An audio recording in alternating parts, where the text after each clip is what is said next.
Everyone, কেমন আছেন সব? বাসায় একটা প্রোগ্রামের জন্য 1 কেজি মাংস নিয়ে আসলাম।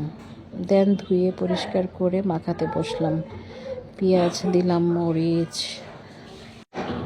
হলুদ গুঁড়া, তারপর গরম মশলা, সব কিছু দিয়ে এখন ধনিয়া,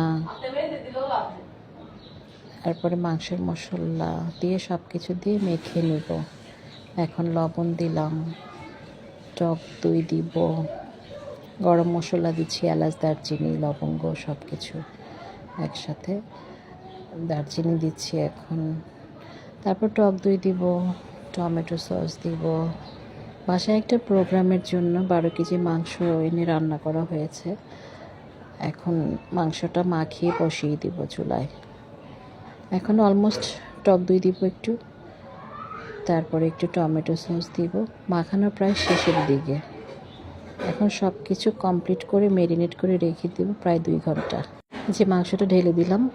এখন মশলাটা আমার 2 ঘন্টা ম্যারিনেট হয়ে গেছে। এখন মাংসটা দিয়ে চুলায় বসিয়ে দিব। দেন রান্নাটা হয়ে যাবে। 12 কেজি রান্না, ফার্স্ট টাইম এতগুলো মাংস একসাথে করলাম। কেমন হয়েছে বলবেন। ভালো লাগলে একটা লাইক কমেন্ট করে দিবেন। আল্লাহ হাফেজ।